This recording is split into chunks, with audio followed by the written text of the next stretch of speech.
をする何話すんだ。何話すの？もう誰もが知ってるあのブランド。まあその後なんかもうやめろよ金にならねえしだったりとか、やっぱそこは白人なんだよねっていう。まあでも俺は間違いなくあいつと同じ風に思うだろうね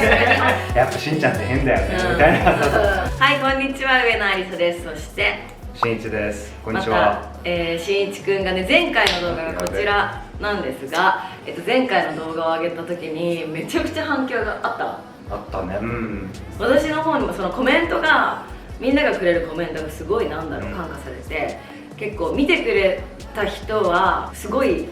きになってくれた動画じゃないかなっていうような動画なんですけど、もし見てない方がいたらぜひ見てみてください。で、今日はニューヨークに来てて、しんいちくんのお家にちょっと遊びに来て、ご飯をごちそうになりまして作ってもらって、シェフだからねシェフね。シェフね。そう、それであれからの、あれって言ってもまあ半年経ってない。まだ経ってないですね。多分4ヶ月ぐらいだ。そうだよね、だからこんなに早くまた動画を撮ることになるとは思わなかったんだけど、ちょっといろいろしんいちくんもアップデートがあったので、また前回みたいにちょっと話しながら、しんいちくんの暮らし方だったりとか、考え方をまたちょっと聞いていけたらなと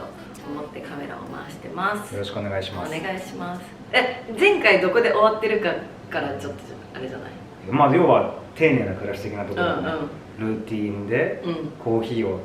めでて、日々の小さな幸せをかみしめて生きていく、それでいいじゃんっていう話だったんだよね。そう、だけど、ちょっと最近一つ仕事が入ってすごいよ、ちょっとそうなんだよね、もう誰もが知ってるあのブランド。そう、パリのブランドからそうキャンペーンの撮影が入って、やばかった。すごいよね、マジでびっくりした、しかもインスタで来たんでしょ。そう、まずメールで来たんだけど、最終的に DM が、もう俺メール基本無視してるから、あんま見てないから、もうメールアドレス3つあって、なんかよくわかんないけど、3つに全部それぞれ来てて、で気づいてなくて、で DM で知らない人からメッセージが来て、でその担当者の人が本当にインスタグラム鍵垢っつうのだから、もちろん誰かも見えないし、から来たから、あ、そうなんだ、個人アカウントから来た。めっちゃ怪しいじゃん普通にそうだから、これ本当なのかなと思って、一応リンクドインとかいろいろネットでその人の名前調べてみたりとか、つまり知り合いでそのお店で働いてる人がいたから、そうちょっと話して相談してみて、こんな人本当に本社にいるのかなみたいな言ってみたら、いるみたいな感じだったから、これマジだってなって、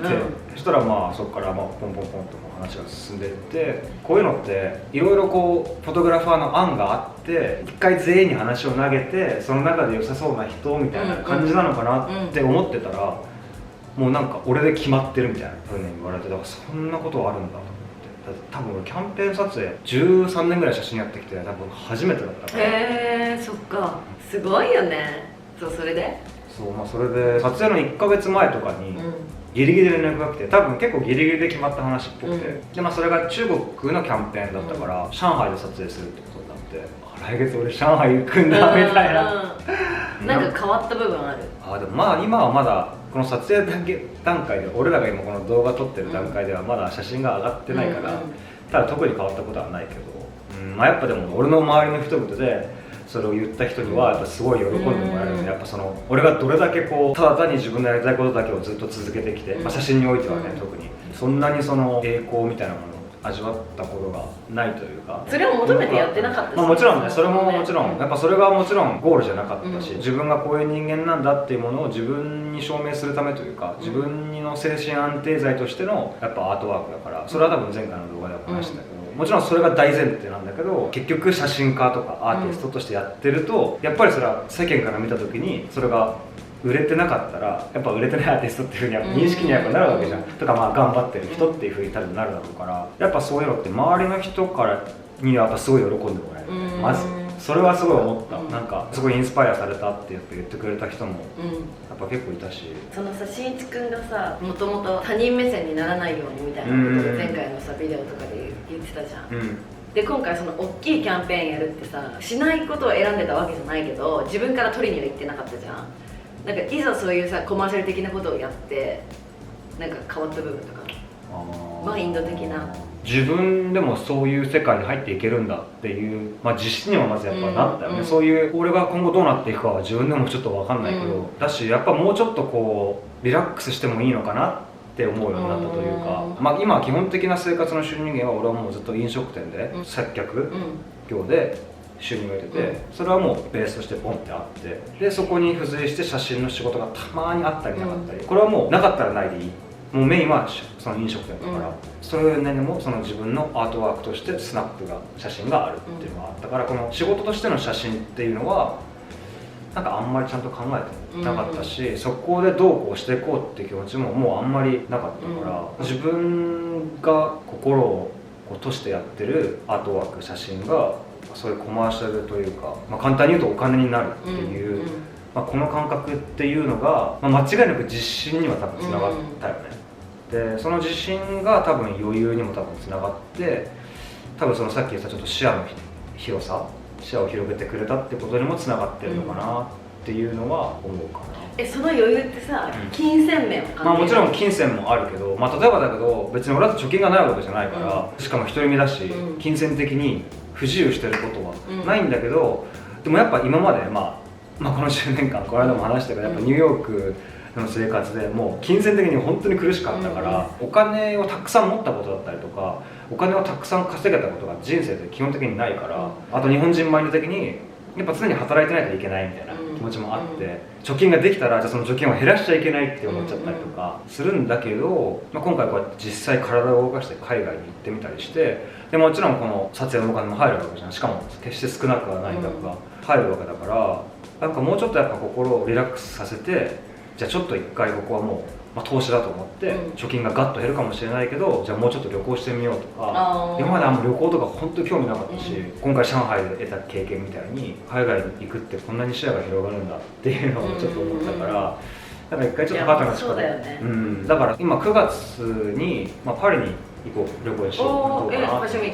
まあそれはでも友達が最近パリに引っ越して、すごい仲良かった友達がいて、その彼らが中国文化にもすごい詳しい日本人のカップルの友達なんだけど、まあ、彼らの影響で俺中国にもちょっと興味が出てきて、っていうタイミングでこの中国の仕事が入って、で彼らは最近ニューヨークからパリに引っ越しちゃったんだけど、でパリの文化にも彼らは今すごい興味を持ってるから、なんかもう彼らがちょっと俺にとってのインフルエンサーみたいな感じで、フランス語もちょっとどっかの動きで絶対勉強したいなって思ってて、その人たちから中国の話をずっと聞いてて、今回その中国の話が来たから、なんかこれも運命ですよねみたいな話になって、俺次フランスかなみたいな気持ちもちょっとあって、あと台湾も行ってみたかったから、フランス行って、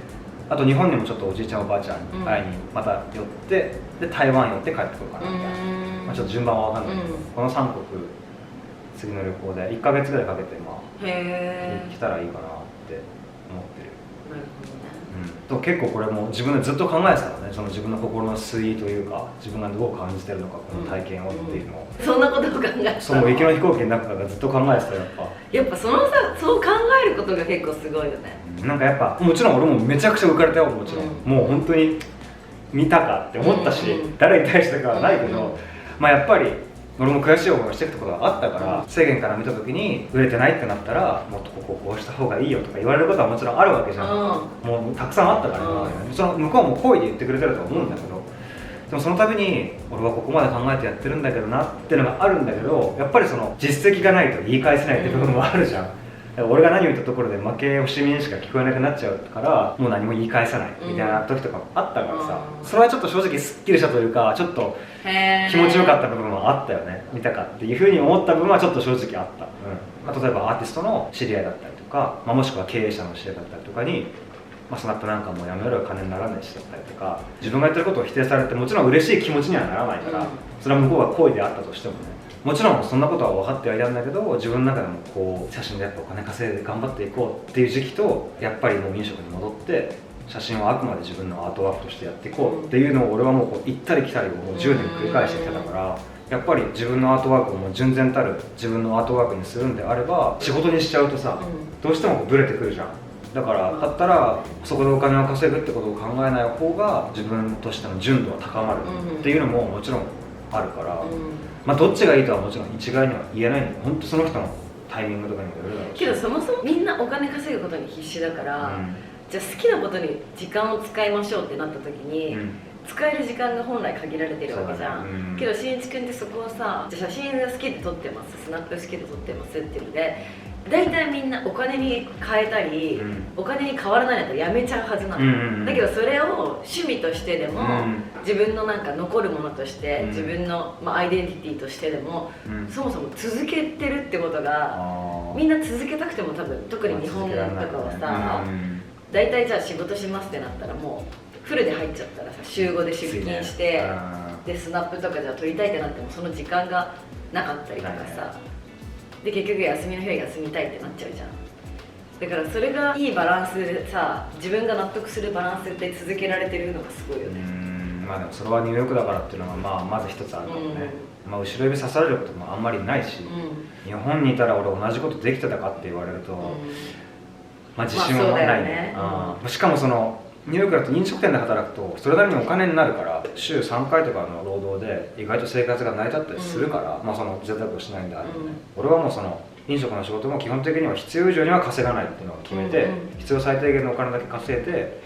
できるだけ空き時間を作るっていうスタイルはもうずっと変えずにやってきてたから、そのやっぱ週5で働いたら増えるじゃん、収入は。でもやっぱそうすると時間が減っちゃうから写真撮らなくなっちゃうし。けどさ、難しい。だって日本だとさ、じゃあバイトってなったらさ、それだけで舐められる、世間的にじゃあ親から文句言われるとかさ、別にそれでじゃあ週3バイトしてれば、暮らしていく、家賃払って食べ物変えて最低限のことができるってなっても、でそれ以外を好きなことに時間に当てるってすごい100点な生き方だけど、生き方としては、人によるけど私はそう思うけどみんなそれをできないじゃん。それがさ、他人目線の部分が入ってきたり、親がどうだとかさ、それってでも結局本当は生き方としてすごい素晴らしい、そもそも好きなことがあるってことがすごい恵まれてることだけど、それに時間を当てられる、で当てたいと思ってその時間を作れることってめちゃくちゃ素晴らしいことなのに、それが世間のせいでできない世の中じゃん。だからそれができてるのはやっぱりアメリカっていうのも、もうしんいち君自身っていうのもあるし、アメリカっていうのもあるし、多分見てる人は羨ましいところな気がする。でも俺、おじいちゃんおばあちゃんが奈良なのね、だから奈良に帰ってたんだけど、今回のその上海の後に奈良に寄って4日間だけ、でもやっぱ奈良はちょっと違ったけどね、やっぱ田舎だからかもしれない、でも田舎って言ってもやっぱ都市は都市じゃん、だからもちろんそれなりに物は栄えてるんだけど、特に飲食店がすごくて週4日とかしか開けない、本当に自分が好きなことしかやらないし、たまに普通に休む、今日はちょっと体調が悪いので休みますみたいな、とか今日は子供の運動会があるので休みますみたいな、でももういつも超満員なの。まず家賃が安いじゃん、いくら地方都市とは言ってもやっぱ人はいるわけじゃん、都市に行けば人口はあるわけだし、でやっぱりさ、物のクオリティはやっぱ高いわけだから、お客さんは来てくれるし、値段も別にそこまで安くはないわけよ、奈良だからって言ってもね。だから俺もし日本に帰ることがあったとしたら、間違いなくこれ奈良とかそういうとこに帰るだろうなって。島じゃん、やっぱさ、沖縄とかさ、そうだね、もうそうじゃん。結構私はカルチャーショックでそれが好きだけどね、なんか旅行してるなっていう感じがして、それが楽しいけど、やっぱ東京生まれ育ちだとさ、その感覚ないじゃん。ないね。でもやっぱそれをもうちょっと浸透させていかないと、やっぱ時間があればあるだけ店を開けて1円でも多く稼ぐっていう考え方が自分の人生を見直すみたいな考え方の目を積んでるわけじゃん。でそれが前も言ったその資本主義っていうものの良くも悪くもあるところなんだけど、別にそのお金を稼ぐのが本当に好きで、そのお金を稼いだことによって満足感を得られるんであれば、それはそれでいいんだけど、だけどそこが本当はその人たちにとっての幸せじゃないんだけど、もう資本主義の中で生きてるから、もうしょうがなくその中で生きてるっていう人が多分大多数になっちゃってるんだと思うんだけど、でもそれはもうその人たちのせいじゃないんだけどね、教育もそうなってるし、世の中がそういう仕組みの上でできてるから、俺らの常識もそういうものの基盤の上にできてるわけじゃん。だって普通に考えた時に週休2日制が当たり前じゃん、それって普通じゃん、なんでって話になるわけじゃん。それって誰が決まってる、法律で決まってるわけじゃないし、学校の文化だよね結局。それってなんかそこにまず疑問を持つっていうことから始まるんじゃないか、こういうことを言うと割となんかもう怠けてるやつにしか多分聞こえないのかもしれないんだけど、なんでそもそも人間って週に5日間働かなきゃいけないんだろうって、俺は本当に心の底から思うのよ、そこに答えは多分絶対ないから、確かにそうすることによって資本主義的には OK なんだ。それがやっぱり働く日数が多ければ多いほど経済は回っていくし、で経済が回ることによってもっと大きなものが生まれていくだろうから、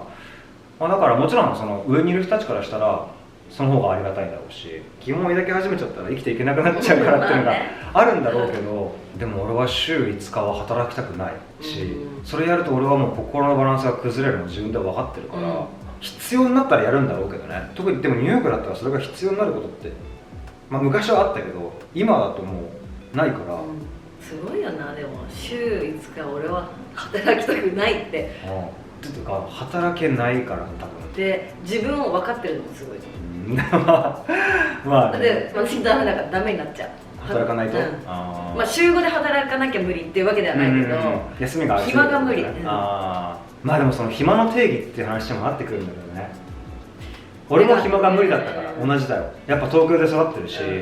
暇な時間が無理だったんだけど、その暇な時間を楽しめるようになったら、いや楽しめるよ。楽しめるけど、そう需要だから私の場合って全部フリーランスだから、バイトとかみたいに自分でシフトは決められないし、自分でこの日働くって決められないじゃん。まあ、コンテンツ作るとかできるけど、もらう仕事に対してはもう来たものを受けるしかないから、来ないっていうことになるじゃん。暇がそうだね。それって自分の需要っていうところに紐づいちゃうから、そうだね。そうなんだよね。だから不安になっちゃう、仕事がないと。そうてか、そう俺がまずその写真をメインにしたくない多分一番大きな理由が、多分そこの社会的構造もある。やっぱその芸能って、まあ、写真も多分芸能に入るわけじゃん。まあ、芸能っていう仕事自体そもそも成り立ちがクライアントありきなわけじゃん。そうだね。で衣食住とは結びつい、まあ、一応意図は結びついてるか、でもそのエッセンシャルではないじゃん。そうだね。だからエッセンシャルじゃないところでの芸能ってなると、どうしてもその待つ側になるというか、だから俺はそこに心が耐えられなかったんだよね。それが多分俺にとって一番難しいところだったし、それは読者モデルの時からそうだったんだよね。そうこれも最近気づいたんだけど、メンズエッグ時代、やっぱ俺はメンズエッグの中で多分50人モデルがいたとしたら、多分25番とかだったわけですよ、人気順で言えばね。多分一応出てはいるけど別に決してそんなに人気な方ではなくて、やっぱそのトップ3の人たちがどう扱われてるかっていうのを真横で見て、すっごいやっぱ悔しい思いをしてきて、だからでもその悔しい思いっていうのも別に俺はする必要のなかった悔しい思いを勝手にしてたんだなって思うというか、別に俺はその人たちに勝つ必要も絶対なかったんだけど、そのフィールドだね。だってもうしょうがないんだからそれは。その時はまだ若かったし、まして今俺が考えてることなんか全く考えてなかったことだから、やっぱその自分がなんでこんなに嫌な気持ちになってるかってことは全く言語ができてなかったんだけど、でも別に俺がそこで本当にトップになりたかったのかって考えたら多分そんなこともなかったはずなんだよね。でもその中にいるからには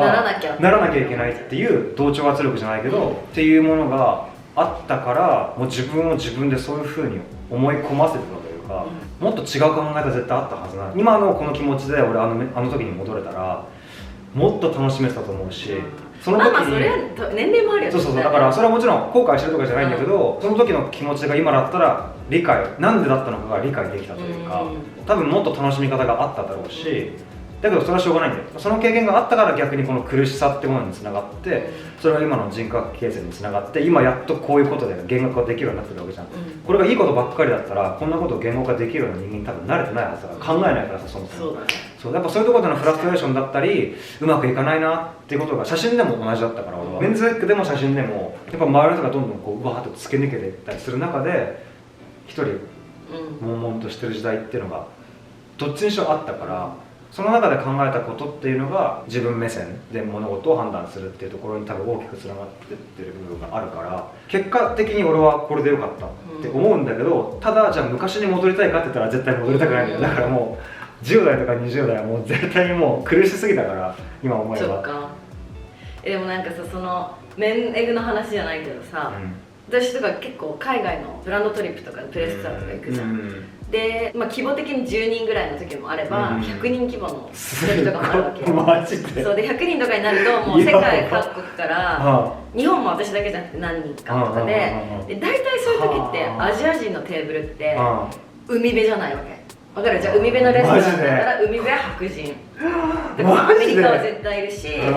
で一番端のわけわかんない全然海見えないようなテーブルがアジアが多いのね。そうなんだ。でその扱いに慣れてたし、やっぱそこは白人なんだよねっていう、もうなんか結構いろんなの私言ってるからさ、あーインフルエンサーとか、まあ、エンタメの、そういうのの各国の扱いの差とかって結構見てきてるわけ、別に口には出さないけど、でそこに対して別に疑問も抱かないし、最初は羨ましいなと思ったけど、まあ、私はそもそもここに来させてもらってることがマジで感謝だし、自分がまず旅が好きでそのブランドも好き、そこに欲しいと思って連れてきてもらえてるっていうことがマジで感謝だから、そういう人さ、実際にその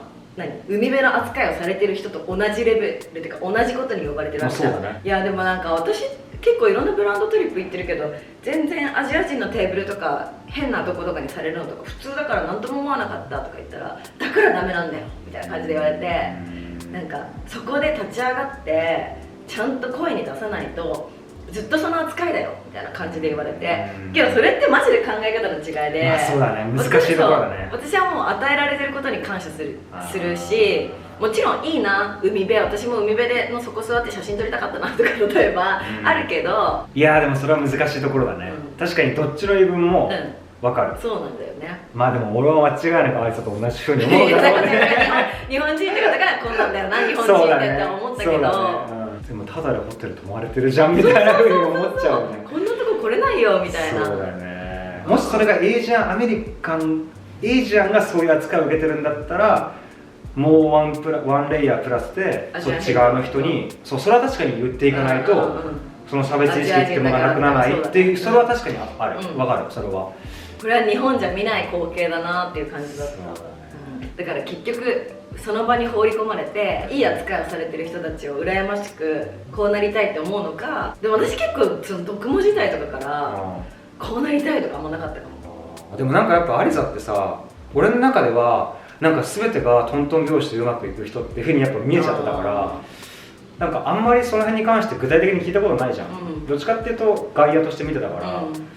あんまりどういう気持ちだったのかわかんないけど、でも結構トントン拍子だった。あ、そうだったんだ。本当にそう、なんか本当にラッキー運だけで来たって感じ。あ、そうなんだ。もちろんなんだろう、頑張ったこともたくさんあるけど、まずフィグはマジできつかったから結構頑張ったけど、なんだろう、多分見え感的にはスンスンスンっていっちゃったんだろうなみたいな風に見えてるんだろうなっていうのは分かるし、そこを別に否定もしないかも。俺が多分ニューヨークに来た11年ぐらい前、そのフィグ&バイカーを始めたぐらいかな、あの辺りまでは読者モデルって感じだったじゃん、でもある瞬間からなんかどっちかというと多分インスタグラムだと思うんだけど、インフルエンサーに変わったじゃん、その境目の時のなんかアリサの躍進が確かしばらく会ってない間の躍進だったから、そこで俺結構びっくりしたのを覚えてる。なんかもう俺が最後に覚えてたアリサはどっちかっていうとその東京のアリサだったんだけど、俺がニューヨークに来て数年経って久しぶりに会ったら、アリサの世界がどっちかっていうとワールドワイドになったから、そこの間に何が起きたんだっていうのが俺は結構聞いたことなかったし、あれどうなったのあれ。けど多分早かっただけかも。で昔から早いの、そのトレンドとかも結構自分でも言うぐらい早かった方で、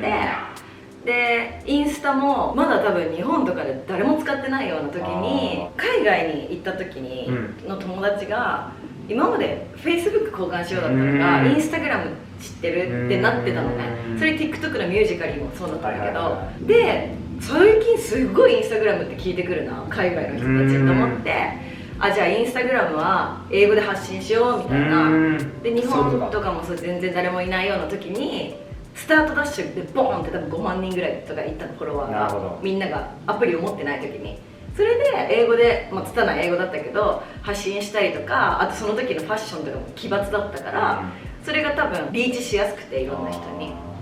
で海外からの仕事とかが増えるようになって、最初はさ私がっていう感じだったけど、その時それこそさ25でニューヨークに住みたいって1年間留学しますって社長にも言ってたの、フィグの。けど25にいざ自分がなった時にもう東京のイットガールみたいな感じで仕事を海外からもらってたから、これアメリカに行ったらただのアジア人になっちゃうと思って、そう私は東京にいることがブランドになってるっていうふうに考えて海外に住まずに、まあ、そのままずっと今まで東京に住んでんだけど、それは今も自分にとってのブランディングでも、日本の人は私が東京に住んでるって思ってない人もいるの、海外に来すぎて。そうだね。そうだからいい感じなんだけど、でも海外の人からしたらさ、やっぱ東京に住んでるっていうだけでどこに行っってもまずゲスト扱いされる。その住んでるとさ、もうさ特別扱いされないじゃん。それがまさにブランディングだよ、なるほどね、そういうことか。でも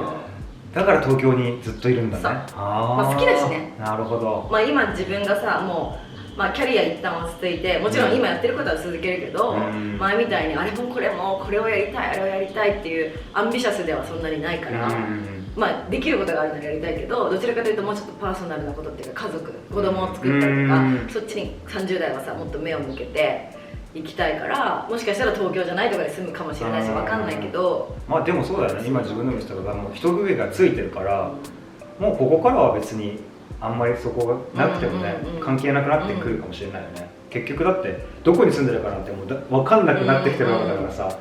ベースがどこであるかって実際がどこで住んでるかと違うなっていうのはちょっと俺も思った、それは。で俺もさ最近インスタ正直スナップあんま撮ってなくても、やっぱ飲食の仕事も忙しいし、やっぱ今ちょっと生きることで若干精一杯になっちゃった部分もあったから、まあ、若干スナップは結構気持ちとしてはあんまり今アクティブじゃなくて、でもそれは全然よくでも今イメージない、スナップ撮ってるイメージが、だから別に今はもう俺いいんだよねそれで、またどうせ数年した時とかにまた戻ってくるだろうから気持ちが、そういう気持ちでやってるし、だから続けられるからね。そのダメになった時に頑張んなきゃって思っちゃうと嫌になっちゃうから、それはもう自分で決めてて、やりたくない時はやらないっていうふうにしてるから、でもそれでもこうやって今回のさ俺のキャンペーンの仕事来たわけじゃん。俺からしたらそれも結構不思議で、最近全くアクティブじゃなく、もうニューヨークのスナップなんて本当そう今年入って5人10人しか取ってないのにもかかわらず、ニューヨークのフォトグラファーとしてキャンペーンの仕事が来たわけじゃん。だからもしあれがニューヨークじゃなくて東京の写真だったとしてもよかったのかもしれないけど、同じ撮り方をしてたのであればね、まあでもやっぱりそれがニューヨークの背景だったり、ニューヨークの若者たちを撮ってるっていうそのエネルギーみたいなところに多分目を引かれたっていうのは絶対あると思うから、だからさっき話したけど、もしじゃあこれが俺が写真インスタはインスタでそのまま置いておいて、もし今東京に住んだとしても多分仕事が来てたわけじゃん。それ俺も思ったんだよね。これ別に俺東京に住んでても奈良に住んでても、このインスタをこのままこうやって置いておけば、俺はニューヨークの人なんだなっていうふうに思って、ちょっと話ずれちゃったけど、でもなんかそのさっき言ったそのベースの話って、俺もそれを今回の件でちょっと思ったんだよね。マジでインスタのおかげだけどね、今自分がこう慣れてるのは。何年前からですか？でも2010年、アプリリリースの半年後ぐらいに。早いね。最初はなんかファッション系の人しか使ってないアプリみたいな。そうだね。で逆にここまで残ってると思わなかった、インスタが。確かに、まあ今衰退はしてるけど、やっぱ使ってるしさ。いやもう名刺みたいなもんだよね。そうそう。でそれで私も実際にもインスタで仕事をもらってるから、ここまでまだ仕事が続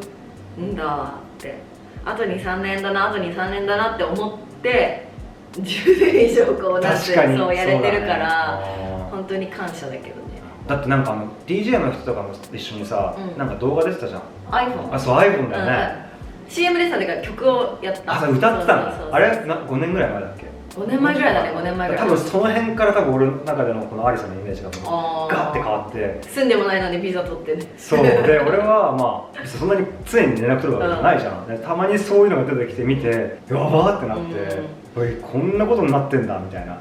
すごいびっくりした。けどあんまりね知られてない。あ、そうなんだ。なんだろう、本来もっとアピールしていくべき部分なんだけど。あれだってワールドワイドキャンペーンでしょ？もちろんもちろん。やばい。でもいまだになんかね、いろいろね、この間ランコムの曲に使われたりとか。あ、そうなんだ。そう、いろんな曲がね。そうそうそう。でも曲作ってる時はあんななると思わなかったから。あれ一緒に自分作ったの？自分のパートね。ああ、そうなんだ。日本語でラップ入れてほしいみたいな感じで、分かったぐらいの感じでそうやって。俺いや完全に霞む話だな。全然だよ。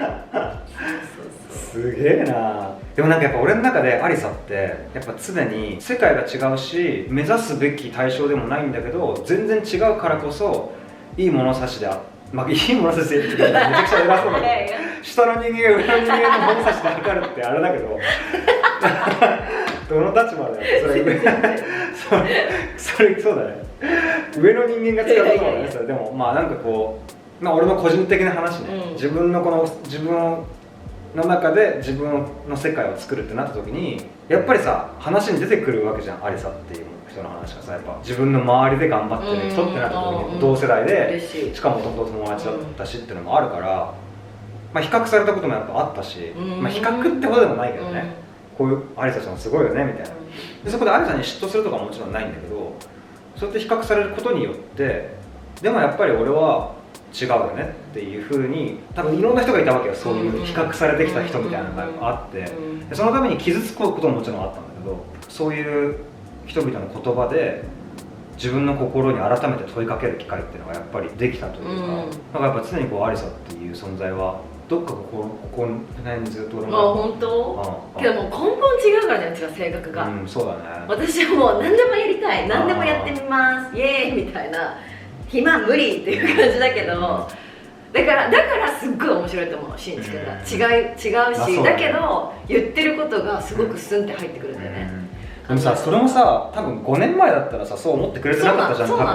これがなんか大人になるってことなんだってすごい思ったんだけど、この間アリさんにそのさ、朝ごはん食べて、1本目の動画を撮るきっかけになったダイナーでのさ、朝ごはんあったじゃん。あの時に、この話も多分したと思うけど、アリサの反応が今まで俺が話したことの中でない反応が返ってきたから、結構びっくりして、俺とアリサの関係ってさ、なんかアリサからしたら俺はもうなんか宇宙人みたいな存在で、俺が言ってることがわけが分からなくて面白いよねっていう、なんかもうちょっとペットみたいな存在っていうのが俺のアリサから見られてるであろう立ち位置だと俺も自分で理解して付き合ってきてたわけよ。わかる、なんか別に理解は多分してくれないだろうな、でもそれを面白がってくれてるし、まあそれでいいやっていう気持ちは正直あったの、だからといって自分を変えるつもりもないから、俺は俺のままで思ったことを言うじゃん、そしたらまあアリサだけじゃないんだけど、アリサ周りのギャルズたちは、やっぱしんちゃんって変だよねみたいなさ、あの感じで帰ってくるわけじゃん。でもこういう話をニューヨークの人とすると、やっぱそれはそこで理解があるそうってのはやっぱあるから、やっぱ世界が違うと、あ、俺って宇宙人になるんだっていうのをそこでやっぱ感じてたから、そうでもそこでこの間初めて俺がアリサにとって宇宙人じゃなくなった瞬間があったから、その会話の時に、なんかそれが面白かったって俺としては。だって今まで「なあ」が話ずっと喋ってんなだったわけじゃんって言ったら、それがスンって入ってきた、あの時は。だから多分今まで話が長い理由も俺なりにやっぱり言い訳があって、やっぱ考えてるからっていうのと、まあそれはアリサが考えてないってわけじゃないけどね、多分俺は自分で言語化することによって自分を納得させるのがすごいある人間だから、だからさっきもちょっと話したんだけど、俺はこの間撮った動画、自分が話してるのを多分80回ぐらい多分聞いたもん。マジ？もう多分80回は見てるはず、あれで自分が言ってることを聞いて、この人いいこと言ってんなって俺は自分で思ってるし、ああやって自分で言語化することによって、まあそれみんな言うじゃん、やっぱそれで自分も理解度が深まるっていうか、相手によってすごい申し訳ない話になるんだけど、この長ったらしい話を人に聞かせることによって俺は自分でその自分の理解度を上げてるって部分も多分あるから、だからそれを今までそのアリサとかその周りの友達たちでもそれをやってたから、でもその人たちはそれを面白がってくれてたからそれでよかったし、で俺は俺でそれで吸収をしてたから、っていう感じだったんだよね。そうそうそう、こうやってなんか人間関係が変わる瞬間がふと訪れるんだっていうのが確かにね思って、それがすごい俺としてはすごい嬉しかったし、まずなんかアリサが話でも、今までも別に理解はしてたし聞いてはいたの、ただ私とは本当に考え方が違うなで終わってた、私もがむしゃらだったし、多分その時代とか、私は絶対に無理だその生活はみたいな感じで多分膨らまなかったの、だけど自分にちょっとコロナとかがあって時間の使い方とかが変わって、暇な時間とか家にいる時間とかの過ごし方とかが分かるようになってきてから、例えば朝のコーヒーの話とかも自分にも親しめる話になったんだよね、多分。俺も知らず知らずのうちにやっぱ劣等感をずっと抱いてたから、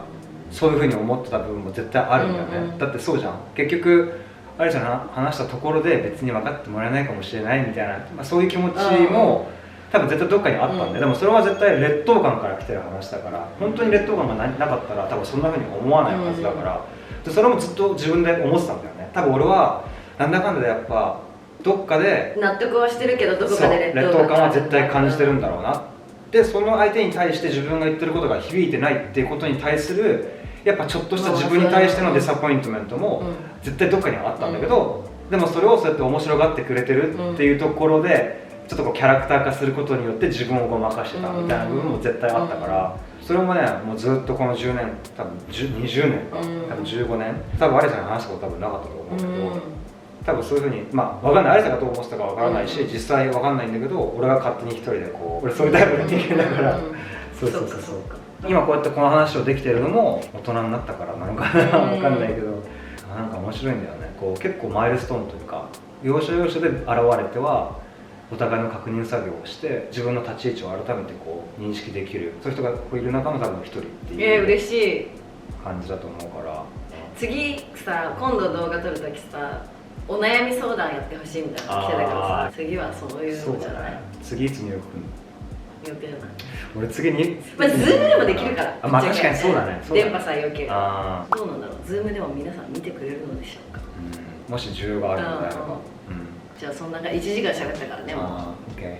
ー。はい。言い残すことないですか？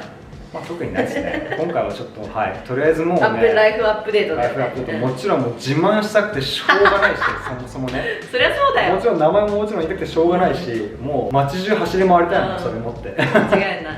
っていう気持ちもあるけど、まあしんいちくんのインスタでもしかしたら。そうか、でも多分これが出るのはその後そうだね、確かに。そうだ、もしかしたらもうインスタグラムで俺ポストとかしてるかもしれないから、よかったらチェックしてみてください。How are you with the day です。というわけで、今日はニューヨークでしんいちくんと一緒にまたビデオを撮ってみました。本当はスナップをね撮りに行くビデオを撮りたかったんだけども、無理、暑すぎてちょっと無理なので諦めます。またその企画今度できたらいいなと思うので楽しみにしててください。じゃあありがとうございました。ありがとうございました。バイバーイ。